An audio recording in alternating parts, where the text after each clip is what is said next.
dari segala perbuatan. Kak, jangan. Aku takut. Suara Arum bergetar menahan tangis kala Rangga mendekapnya. Dengan erat. Jangan takut sayang.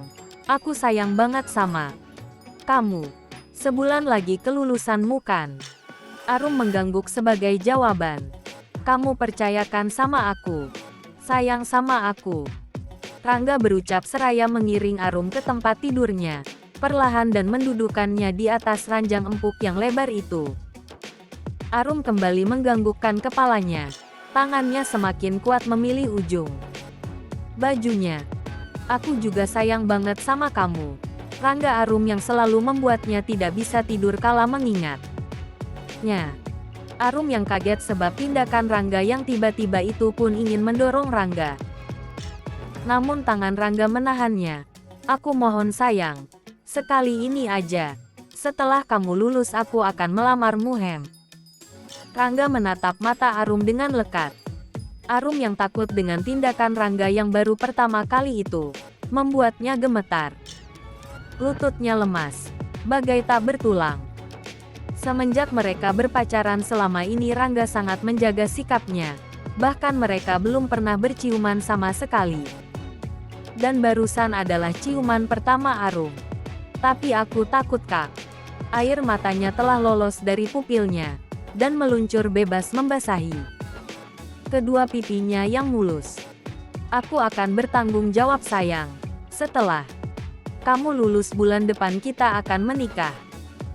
Setelah itu aku akan membawamu ke kota. Kita hidup di sana. Kamu juga bisa melanjutkan pendidikanmu nanti di kota. Percaya sama aku. Hem.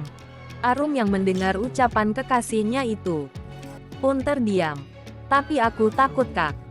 Rangga kembali meraup Arum. Dan melahapnya seakan tengah menyantap makanan favoritnya. Rangga yang telah dikuasai setan itu, kini telah mengambil sesuatu yang berharga pada diri Arum, tanpa memikirkan akibat dari perbuatan mereka kemudian. Hari itu adalah hari pertama telah hilang karena bujuk rayu seorang Rangga Septiawan. Dengan menjanjikan kebahagiaan, menjanjikan sebuah masa depan yang sering diimpikan oleh sang gadis, disayangi dan dicintai sepenuh hati. Itulah impian Arum selama ini. Arum yang syarat akan kasih sayang, sejak ayahnya meninggal, dan ditinggal oleh sang ibu, merasa sangat terlena dengan kasih sayang yang Rangga berikan selama ini. Apalagi saat mendengar bujukan dan rayuan Rangga, jika akan menikahinya, dan membawanya pergi jauh dari kesengsaraan, ketidakadilan yang sering ia terima dari kakek dan neneknya. Sedari kecil, hal itu membuatnya haus akan kasih sayang. Dan Rangga datang dengan menawarkan semua itu. Dirinya terbuai, tenggelam dalam angan yang kebahagiaan yang didambakannya bersama kekasih yang dicintainya. Dua anak manusia itu kini larut dalam buayan rayu setan, yang telah menjadi orang ketiga di antara mereka. Sungguh manusia memang tempatnya salah dan hilaf. Hari ini adalah hari di mana Arum dan Wati menanti pengumuman kelulusan mereka. Deg-degan udah pasti, namun secuil rasa kekhawatiran menyelinap di hati Arum. Setelah kejadian hari itu, Rangga hanya menemui dan mengajaknya jalan sekali. Setelah itu sampai detik ini belum terlihat kemunculan sang kekasih yang dicintainya itu untuk menemuinya. Kini Arum tengah harap-harap cemas. Bagaimana jika Rangga pergi meninggalkannya setelah mengambil sesuatu yang berharga pada dirinya? Memikirkan hal itu membuat kepala Arum pening, disertai perut yang mual, begah tak nyaman. Semakin memikirkan Rangga, semakin menjadi pula rasa mual dan pusing yang menderanya. Arum berjalan dengan tergesa-gesa menuju toilet. Rasa mual itu kian menjadi tak tertahan. Sesampainya di toilet Arum segera mengeluarkan isi perutnya, hingga air matanya menetes. Kepalanya semakin berdenyut. Setelah semua isi perutnya keluar, Arum membasuh mulutnya, dan memandang Pantulan wajahnya di cermin lebar tersebut. Wajahnya pucat, tak bercahaya. Tangannya terulur memegang perutnya yang rata. Mungkinkah? Arum menitikkan air matanya, tangannya bergetar. Saat terlintas di benaknya, besar kemungkinan yang dia alami saat ini adalah buah dari ketidakbekusan dirinya dalam menjaga mahkotanya. Setelah melihat pengumuman yang menyatakan mereka lulus dan nama Arumi DIANGSELASI berada di urutan paling atas, dengan nilai yang memuaskan, Arum menyabet gelar peringkat 1 di sekolahnya. Banyak teman dan guru memberikan selamat kepadanya, dan hal itu membuat Wati semakin membenci Arum hingga ke tulang-tulang. Sebelumnya, setelah kejadian hari itu, keesokan harinya, Dodi, jelaskan. Seorang wanita tua kini duduk dengan angkuh di singgasananya, menanti penjelasan dari penjaga gerbang rumahnya, sekaligus antek yang ia tugaskan untuk memantau gerak-gerik sang cucu kesayangannya selama ini. Dan Rangga kemarin pulang membawa gadis itu, Nyonya. Mereka masuk ke dalam kamar dan Rangga cukup lama, lapor Dodi kepada majikannya itu. Wanita tua yang masih cantik itu mengepalkan tangannya kuat. Rupanya, gadis itu sudah terlalu jauh meracuni kehidupan cucuku. Winarti, wanita tua yang telah berumur 60 tahun itu, masih terlihat cantik dan terawat. Beliau adalah nenek dari Rangga Septiawan, dari pihak ibunya Renjani Duyanti, yang telah meninggal dunia saat melahirkan Rangga, 23 tahun yang lalu. Rangga yang kecewa kepada ayahnya sebab menikahi wanita yang dinilainya kurang baik itu, sengaja melarikan diri dari kota, menuju kampung halaman mendiang ibunya, tinggal bersama sang nenek yang sudah uzur itu, setahun lebih yang lalu, sampai akhirnya bertemu Arum yang membuatnya jatuh cinta pada pandangan pertama, namun mendapat penolakan dari sang nenek. Beberapa kali Rangga membawa Arum ke rumah untuk bertemu nenek Winarti, namun hal itu tidak membuat hati beliau luluh dan menyukai Arum, yang hanya seorang gadis miskin. Cokro, bawa kembali Rangga ke kota. Keadaan di sini sudah mengkhawatirkan. Aku khawatir bila cucuku akan terjebak oleh gadis kampung yang memanfaatkannya. Buat alasan apapun, agar Rangga bisa segera ke kota. Winarti terpaksa menghubungi mantan menantunya itu, supaya membawa kembali Rangga ke kota. Tak apa dirinya ditinggalkan sang cucu kesayangannya. Yang penting Rangga bisa terhindar dari jerat gadis miskin itu. Berbesan dengan Yono yang bukan siapa-siapa di desa itu, tak pernah terlintas di benaknya. Jadi memisahkan Rangga dengan Arum itu adalah keputusan yang terbaik menurutnya. Kecelakaan.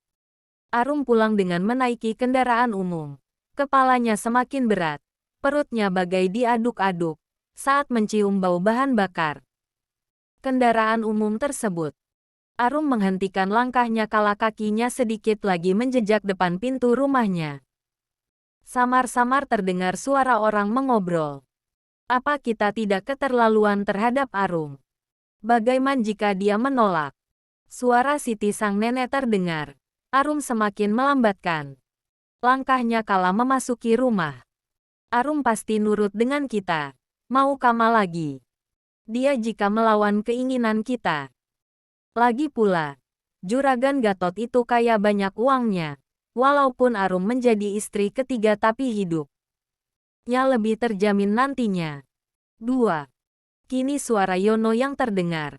Arum mengerutkan keningnya, demi mendengar namanya disandingkan dengan Juragan Gatot. Sudah pecah-pecah karena termakan usia. Kepingan piagam yang pecah tak sengaja menggores betisnya yang tak tertutup kaos kaki itu. Perih, tapi hatinya lebih perih. Saat kakek neneknya dengan tega ingin menjual dirinya kepada bandot tua yang sudah memiliki 2 istri. Itu.